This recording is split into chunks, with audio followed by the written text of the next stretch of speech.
Anushakti Nagar Vidhan Sabha constituency. Anushakti Nagar Vidhan Sabha constituency is one of the 288 Vidhan Sabha Legislative Assembly constituencies of Maharashtra state in western India, and Mumbai South-Central Lok Sabha constituency. Overview. Anushakti Nagar constituency number 172 is one of the 26 Vidhan Sabha constituencies located in the Mumbai suburban district. Number of electorates in 2009 was 238,902 male, 132,549 female, 106,353.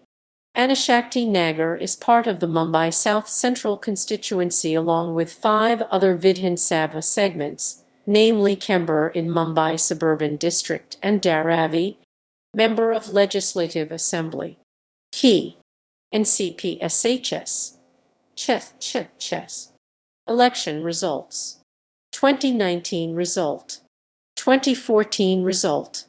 2009 result.